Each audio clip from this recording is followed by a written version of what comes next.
বাংলাদেশে নাকি লকডাউন হবে, পাগলের সুখ মনে মনে।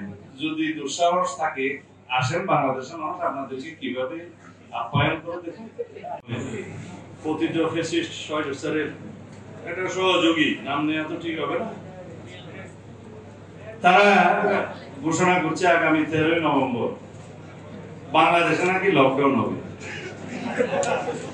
কেন বলছে? বাংলাদেশে শেখ হাসিনার বিরুদ্ধে একটি রায় ঘোষণা হতে যাচ্ছে আন্তর্জাতিক অপরাধ ট্রাইব্যুনালের একটা মামলায়।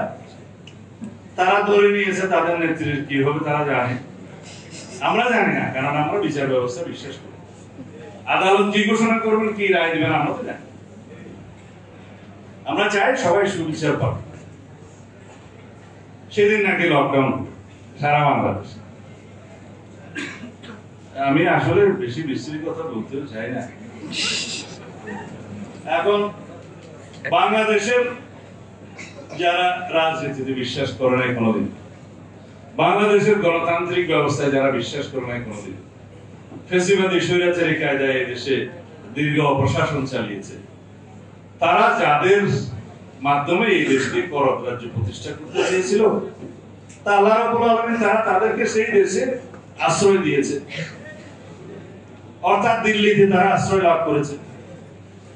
এখন ওখান থেকে বসে যদি মানুষ বলে না যে পাগলের সুখ মনে মনে, আওয়ামী লীগ যদি মনে করে যে 13 নভেম্বর বাংলাদেশের মানুষ তাদের আহ্বানে সাড়া দিয়ে লকডাউন করবে, তাহলে আপনাদেরকে 5ই আগস্ট বিদায় করে দিল কেন?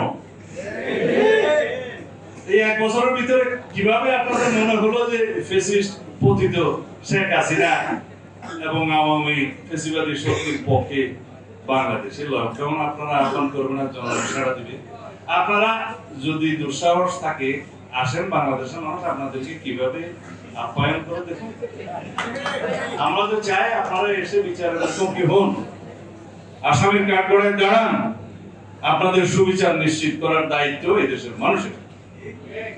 সেটা না করে মনে মনে সুখ পাওয়ার জন্য, পাগলের কি সুখ মনে মনে পাওয়ার জন্য যদি বাংলাদেশের মানুষকে আহ্বান করেন যে এখানে লকডাউন হবে, তাহলে আমি মনে করি তারা শুধু পতিত ফ্যাসিস্ট নয়, তারা বোধহয় মন মস্তিষ্কে এখন রীতিমতো অসুস্থ।